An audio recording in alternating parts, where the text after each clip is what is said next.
I thought today I would speak a bit about the goddesses and gods I work with and what they represent to me.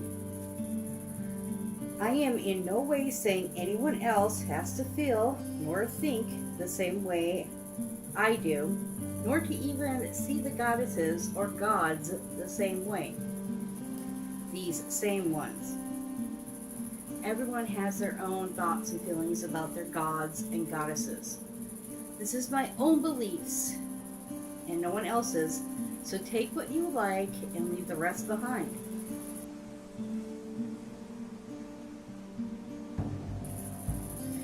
I am very drawn to the Nordic Germanic religion of Asatru.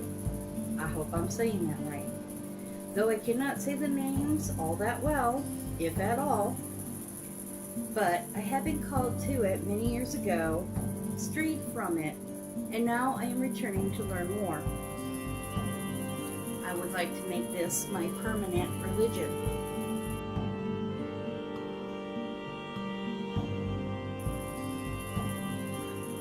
I have been called to work with the All-Father and All-Mother, Odin, and his wife Frigga. I do hope I'm saying that right. Could be Frigga, I don't know. Odin to me is a god of ecstasy. To me, he is exotic and has a love for all women.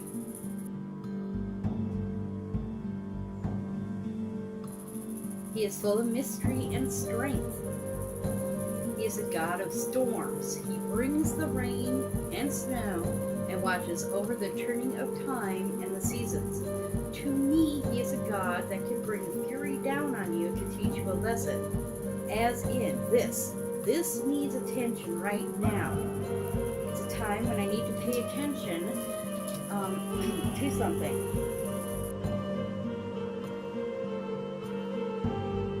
Something that needs work on right now. He's a god of poetry. In this I believe he shows me his knowledge and his gentler side. He is a god of incantations. My belief is his poetic side manifests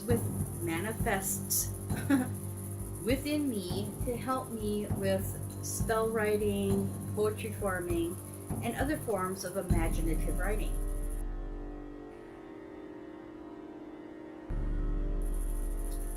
To me, he is a god of battles you face in life. He is a warrior god and a god of death. I believe that if we live our lives as best as we can by the 9 virtues, then we are one of his warriors, and at death we will be taken by Odin or one of the Valkyries to be beside him in Valhalla.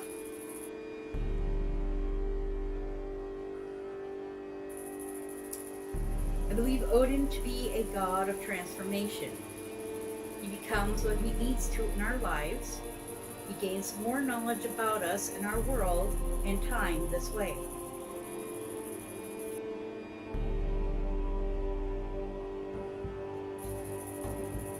He involves himself with this realm. His knowledge is always gained in secret. We never really know when he's around unless he chooses to reveal himself. Odin is a wise god, a god of wisdom, giving lessons wherever he goes. He is sharp of mind and cunning. He raises our awareness and demands we seek to learn more. It is my belief that Odin breathed life into the first man and woman, creating life and companions.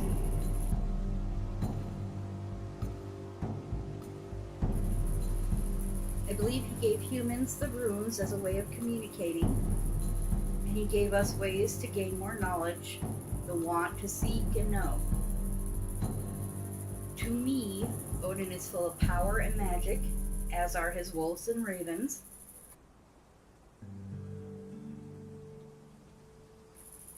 He guides me through life, leading me through rough times, for that is how strength is gained in my eyes. These rough times is what builds my knowledge that I can pass to others when they too go through rough times.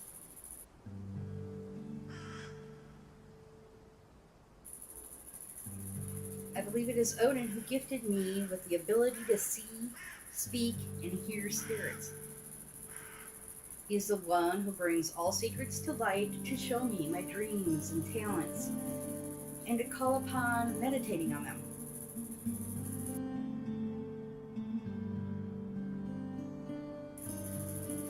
He is the inspiration and creativity within me. He also is my fierceness and ferocity in battling things in life.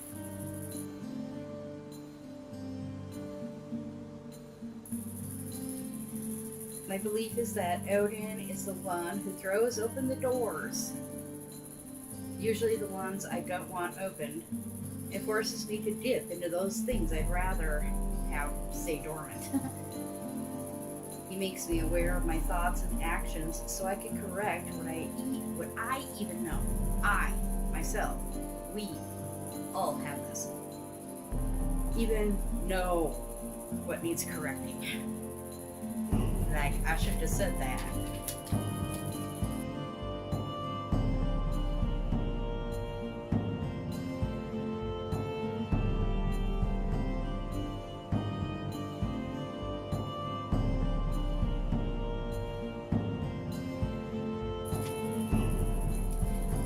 Frigga, Odin's wife, is a seer. To me, she knows the fates just as well as the Norns do.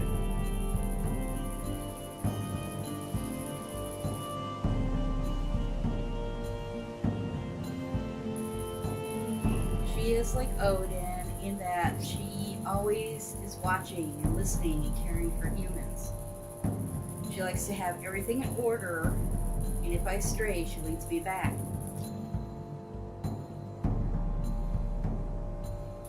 She says, hey, this needs to be back in order.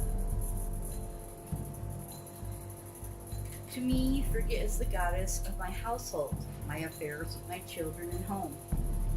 She knows when things are not in order and goes about to showing me ways to have peace and harmony. Because my household is very sarcastic. We are very sarcastic to each other. And I guess that's our way of showing our love in our family.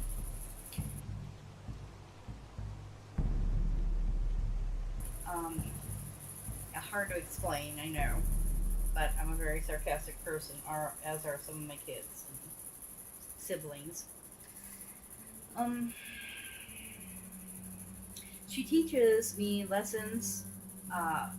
She teaches lessons for me to gain more knowledge and a better way of running my home. To me, Frigga is close to my ancestral spirits, gifting from them to me some of their talents and power. She lends me their knowledge and strengths.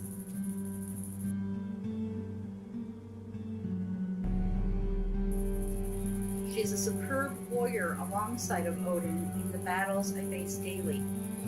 But she is also very feminine and lets me know you can be feminine and fierce at the same time. That I don't have to fear one or the other, but to accept and take in both aspects.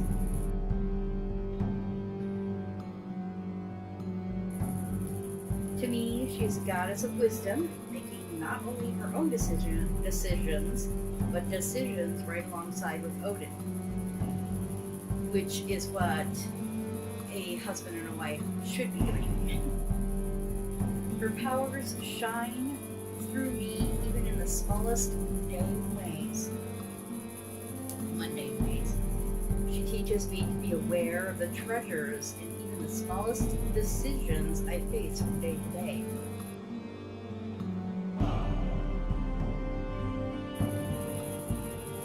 She teaches me that running a home requires strength and devotion. That in it there is a connection that will live beyond a mortal being. It will be passed on to my children, grandchildren, my great-grandchildren, maybe even friends, and their children, who knows?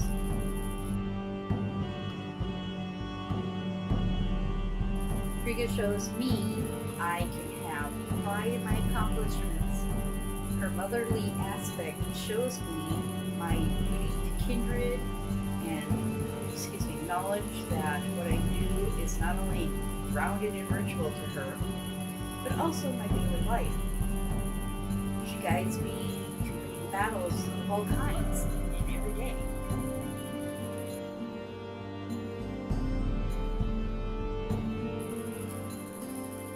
To me, she is quiet within the presence. When she's present around us, she's a quiet goddess. She is strong and firm in her power. She demands that you release your power in skills that you have.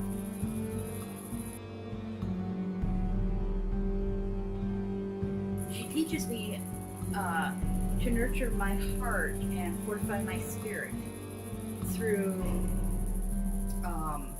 meditation and relaxation and stress relief and stuff like that, which I have recently been learning.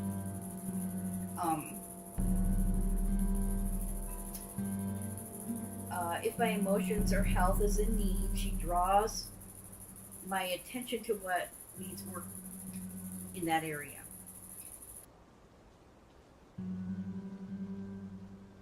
Like this 2017 is becoming the self-help year for me, where I'm going to be concentrating more on myself and doing things that I need to get healthier and emotionally stable and mentally healthy, physically healthy.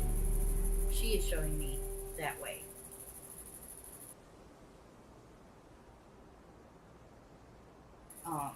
She keeps me mindful. Working with her has me constantly striving to develop my gifts, showing me I have qualities within myself. She calls me to have pride in the smallest things that I do, because I will overthink it.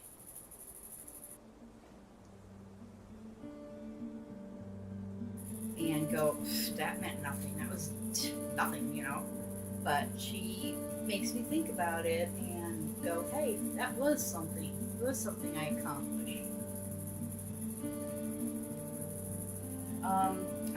She shows me not to take anything for granted. Take nothing for granted.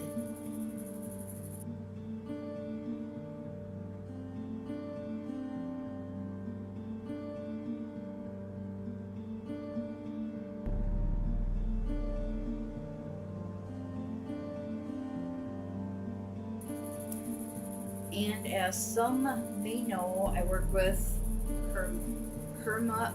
hermaphroditus. Can't say that. That's why I call him Herma for short, because I cannot say that word. And some people know that I work with him, and some people don't.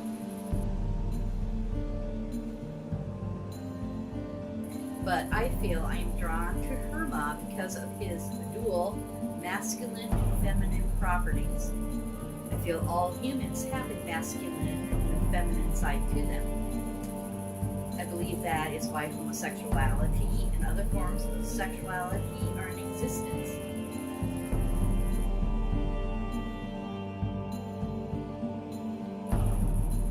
Because they have been touched by Herma. I am drawn to work with Herma and to honor his aspect. He is not an Asatru god, he is a Greek god. To my knowledge, Greece.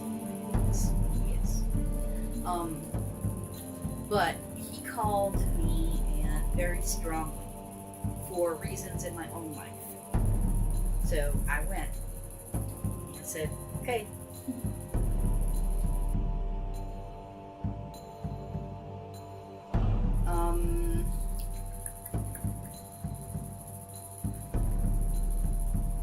I'm drawn to work with Herma and to honor his aspect of combined sexuality. He has accepted the feminine in himself and glorifies in it. He rocks his feminine body while at the same time honoring his masculinity. He is both sensitive and strong.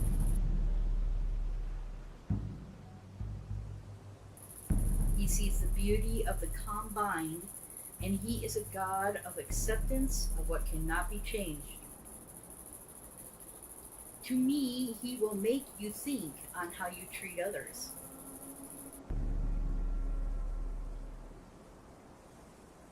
He finds beauty in both men and women and does not judge those of alternative sexual orientations. He is an open and strikingly honest God.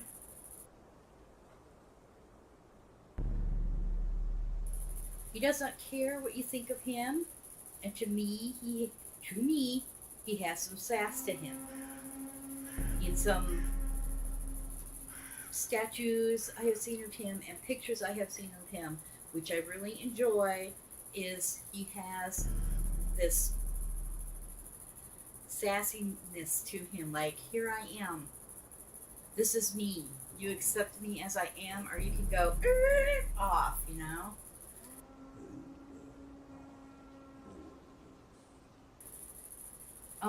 Because he was combined with the exotic water nymph, I'm hoping I'm getting this right, Salmacy? Salsamy? Salmacy, I think. He is connected to the element of water. This makes him a god that can also be called upon for goddess workings.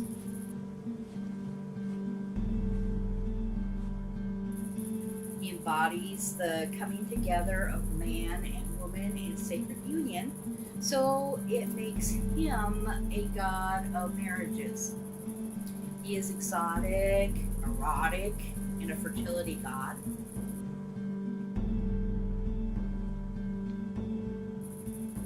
Much like his parents, Hermes and Aphrodite, which is actually the combination of his name. So he's a good god to work with in fertility magic and sex magic. He's associated with the moon, growth, and productivity. So I call upon him at the time of the full moon and during my geographical area's season of planting. I call upon him when I need extra power to energize what I am using to manifest things, just extra power of beginning, birth, productivity of things.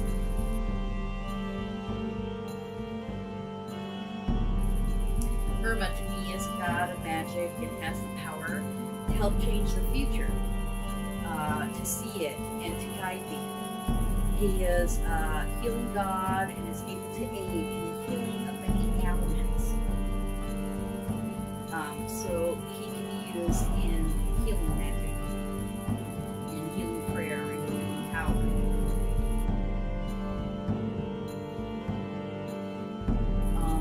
This coming year of 2017, I will be at the Morgan list.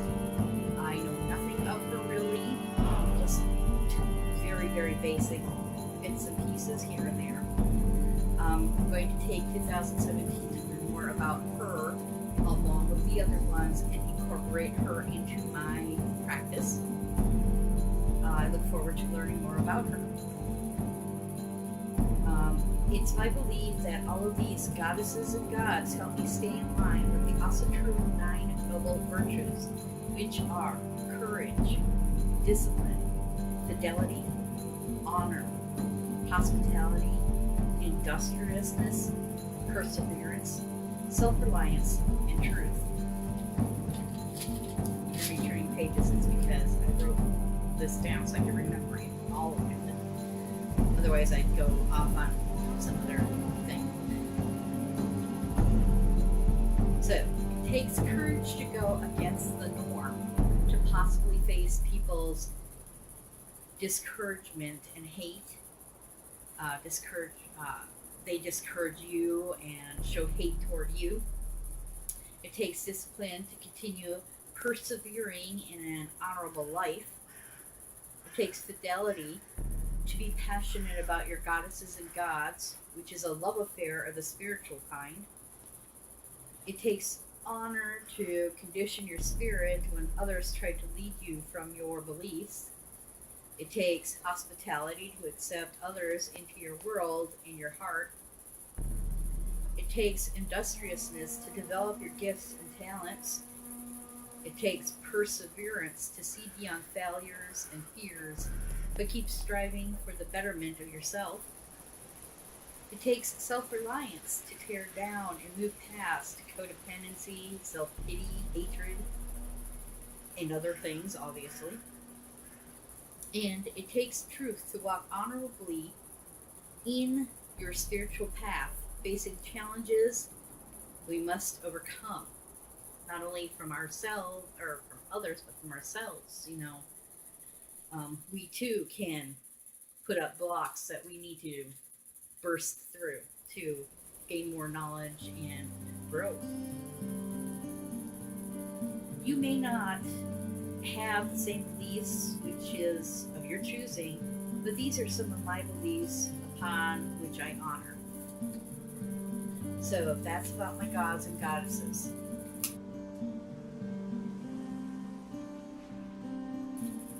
Now, Yule, I don't know how to say it, Yuletide. To me, it starts at sunset of the winter solstice. This year being on December 21st, I believe. That's the date I have. Yule is, in Old Norse times, means wheel, or in Norse it means wheel, not just the old times, but now I think. It identifies when the wheel of the year is at its lowest point and is icy cold. But at the winter solstice, the evening of the winter solstice, the sun rises, it burns hot. As the sun rises, the wheel turns fiery and it rolls across the sky.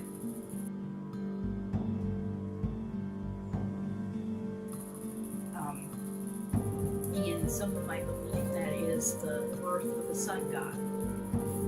Yule is a time for feasting, giving gifts, celebration and dances and joy. Yule is the most holiest and popular of the Germanic spiritual celebrations. It marks the return of the sun god, Balder, from the realm of hell. Not hell as in the Christian hell, but hell as in the goddess hell of her realm. I think it's Helfamine. I'll have to try to get the wording right on that.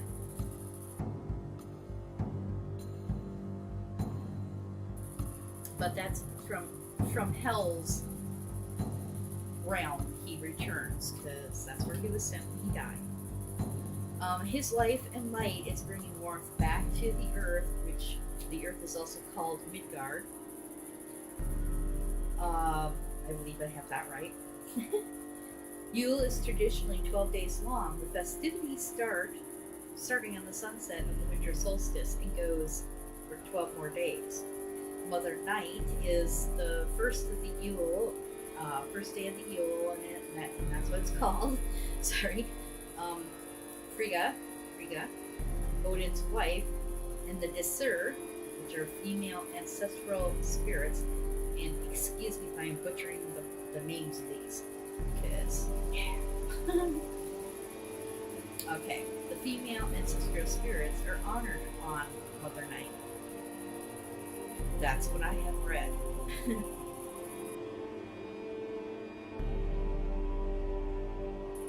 And have always believed in the past. This night is the rebirth of the world from the darkness and cold of winter. Winter solstice is the day of the shortest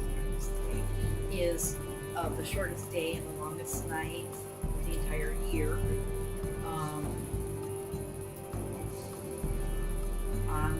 solstice, the celebration is held from dusk to dawn to make sure the sun will rise and Yule returns, and to welcome it when it does, everybody stays up. At Yule, the goddesses and gods are closest to Midgard, which is people on Earth here. Odin is called Jolnir, I think, or Nir, or easier to say, Yule one. He's the Santa Claus.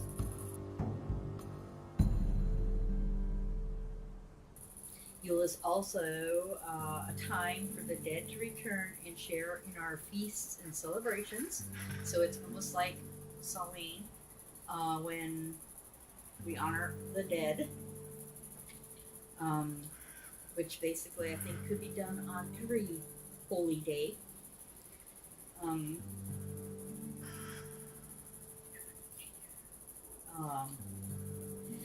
And elves and trolls and many other magical beings roam free on winter solstice. They must be warded off or invited into our homes in peace and in friendship, if you can do that.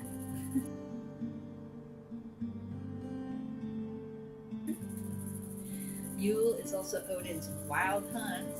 That's what it's called, when his host of restless dead ride fiercely through the streets on horses, and knocking, scary. It's known to be a dangerous time to meet them, and we don't want to, bad luck or something. But yet we leave food and trinkets out to appease them, to appeal to them, for them to give us blessings and fruitfulness in the coming year. Yule is a time for family and feasting celebrations, I said, which I tried, but this year is not going to be a very good one. So I will be feasting and celebrating with whomever might show up. Excuse me. Sun wheels are sometimes burned in bonfires.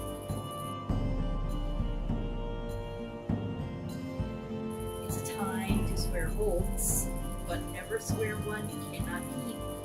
These oaths were sworn on the horn or cup and chalice. While being at the table of a feast, the oath made was an oath kept. That's very strict. Holy gifts are hung on the Yule tree. It represents the tree of life. I don't know how to say this. Yggdrasil? Yep, Yggdrasil, I think. This special tree can be indoors or out, and gifts excuse me, are left for the tree spirits and animals. If it is outdoors, you can leave a tree spirit gift for one indoors also.